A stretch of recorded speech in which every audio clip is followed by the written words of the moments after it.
cruellement, mais comment ouvrir le futur sans la recherche et faire appel à ce qu'il y a de mieux dans l'intelligence humaine? Et on n'a pas l'impression que l'Europe soit au niveau. Quant aux États, je pense à l'État français en particulier, évidemment, là on est encore sur une autre planète qui s'éloigne du Soleil. Donc la position européenne là-dessus est ta position personnelle, parce que nous savons que tes positions personnelles, à force, tu disais de détermination, je dirais, moi qui suis normand, d'entêtement, finissent par marquer des politiques. Merci beaucoup. Je m'appelle Mohamed Rejal Barakat, je suis expert économique indépendant. Et M. Barnier, vous dites qu'il faut réduire la compétitivité entre la concurrence aussi entre les pays, donc au niveau entre les pays européens de l'Union européenne et aussi au niveau régional.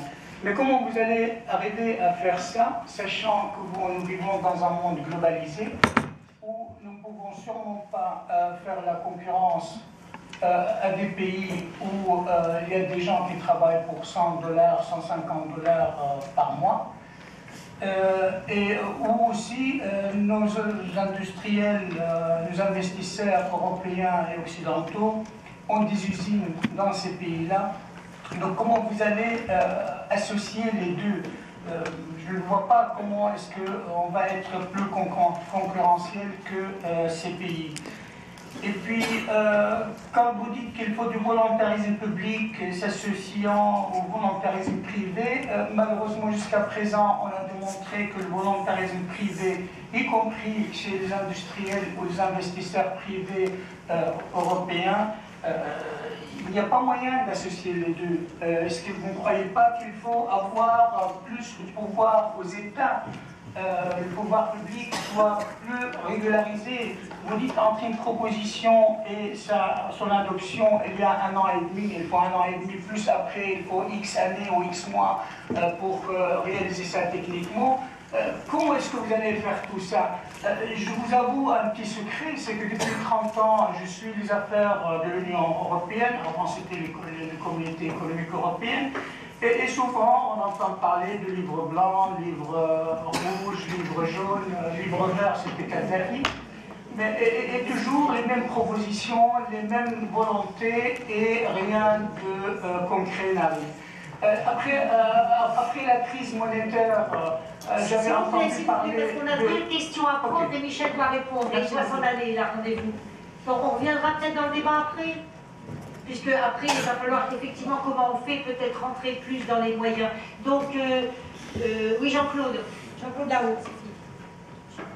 Oui, monsieur le commissaire, vous avez mentionné la CECA, vous avez mentionné Airbus, et ce sont de bons exemples qui remontent malheureusement à un certain temps. Je suis tout à fait d'accord que la Commission a fait de grands efforts avec des propositions de partenariat public-privé dans l'innovation et d'autres politiques que vous avez mentionnées, auxquelles dont vous êtes l'auteur.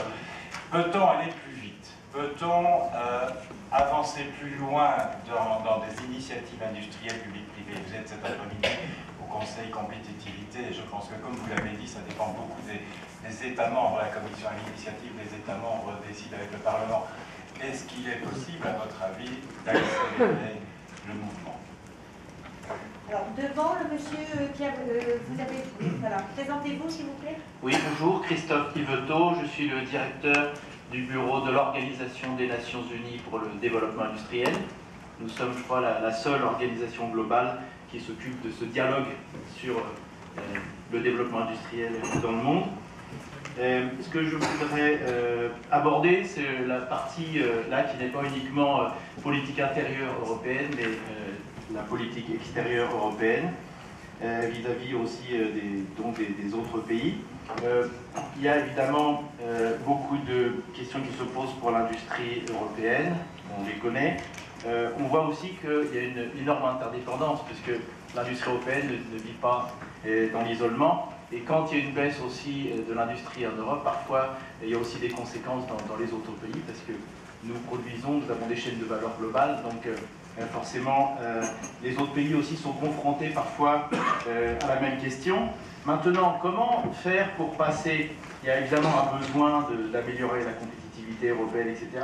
Comment aussi, à côté de ce besoin de politique industrielle moderne, aussi développer une diplomatie industrielle, qui n'est pas la diplomatie industrielle ancienne, qui est simplement de pousser les grands groupes pour ouvrir les marchés, mais je dirais qu'il y ait ce dialogue.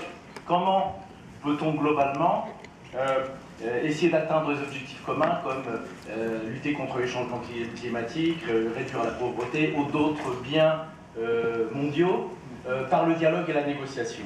Merci. Merci Michel. Pardon de vous quitter, mais j'ai une autre élément immédiatement.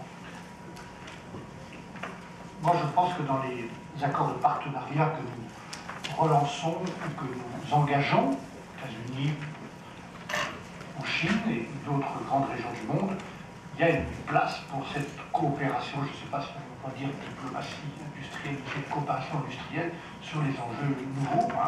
Un immense pays comme la Chine, qui se trouve confronté à des problèmes sérieux, de développement, de démographie aussi, de vieillissement dans quelques années, et j'ajoute sur un autre plan d'évolution.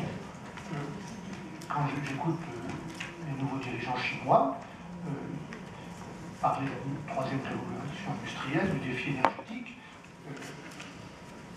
il y a sur ces sujets-là une coopération industrielle, une diplomatie industrielle, clairement, enfin, sans être naïf non plus, parce que je suis favorable au transfert de technologie s'il y a respect aussi des règles de la propriété intellectuelle, ce qui n'est pas toujours le cas. Je pense que notre coopération doit porter sur le progrès, effectivement pas seulement sur le bénéfice pour les uns ou pour les autres, mais sur le progrès global dans le monde. Et la condition politique, je pense que le monde sera plus stable et plus sûr, ce qu'il n'est pas aujourd'hui, s'il est plus juste. Et donc le fait que nous aidions avec nos technologies à relever certains défis majeurs que ces grands pays ont devant eux doit faire partie de nos partenariats. C'est aussi pourquoi je dis à Jean-Pierre Brave, je suis d'accord avec lui sur le fait que je trouve que le débat scientifique, peut-être en raison aussi des nouvelles formes que prend le débat public, la rapidité liée à Internet, plus rapide que tout, n'a pas la place qu'il devrait avoir avant et pendant la décision politique. Voilà. On pourrait d'ailleurs dire aussi quelque part que le débat intellectuel me paraît aussi faible, ou le débat des intellectuels, par rapport à d'autres périodes qu'on a connues les uns ou les autres. Alors, dans nos services, il y a une direction générale de la recherche extrêmement active à Bruxelles, qui a des moyens, qui développe des programmes. J'ai participé à plusieurs tables rondes internes à la Commission où on encourage ce débat scientifique, on fait appel au débat scientifique, y compris dans des domaines liés à l'innovation sociale, par exemple. Donc, il y a des programmes de recherche, peut-être qu'ils sont compliqués, pas bien utilisés, pas toujours lisibles, mais ça existe. Donc moi, je suis conscient de ça. Mais si on veut, par exemple, aux États-Unis, il y a 2 ans, on me disait, une des chances des États-Unis en ce moment, une raison de leur développement qui redémarre très fortement, de confiance, c'est le coût de l'énergie. En grande partie lié au gaz de schiste. Je sais la complexité de ce sujet. J'étais ministre de l'Environnement et je ne veux rien faire qui soit au détriment de générations futures. Mais sur ce sujet-là, on devrait avoir un débat scientifique préalable, savoir où on va. Et moi, je ne sais pas comment on fait de l'extraction. Les scientifiques doivent nous aider. Enfin, je suis d'accord avec ça. Monsieur, je n'ai pas dit réduire la compétitivité, j'ai dit réduire les écarts de compétitivité. Et il y a 3 niveaux où il faut agir, et où on peut agir, quelles que soient les concurrences d'autres régions du monde où on a moins de cadre social, environnemental ou réglementaire. La compétitivité nationale, France est un pays faible en matière de compétitivité. Quand vous lisez le rapport de Louis Gallois, vous y trouvez des clés pour redresser la compétitivité nationale en France, comme les Allemands ont su le faire, comme d'autres pays doivent le faire. Hein. Il y a des moyens qui tiennent, par exemple, basculement des charges qui pèsent sur le travail, peut-être davantage sur la pollution, qui tiennent à l'effort de recherche, à l'effort de formation, à la qualité des produits. Dans la chaîne de valeur des produits, il y a des efforts nationaux et je recommande, nous sommes en train de le faire pour regarder les écarts de compétitivité entre les pays européens. Chaque pays, y compris la Grèce, a des points forts. Il faut renforcer ces points forts et réduire les points faibles et faire d'abord cette photographie, puis ensuite encourager par les efforts mutualisés, par le budget européen, par d'autres mesures réglementaires, encourager cette réduction des écarts de compétitivité. Je crois qu'il y a des chemins, même si c'est difficile.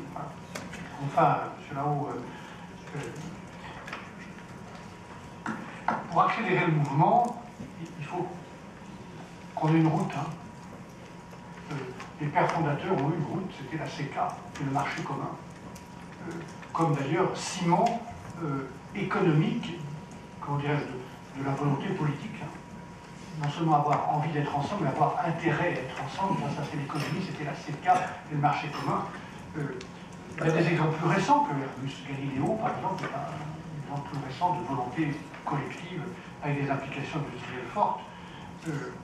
Mais j'ai pris les choses dans l'ordre dans mon propos tout à l'heure. Je pense que nous avons maintenant les outils pour proposer dans certains secteurs stratégiques de mutualiser les efforts et d'investir comme on a pu le faire avec les politiques industrielles au tout début ou avec Airbus. Voilà.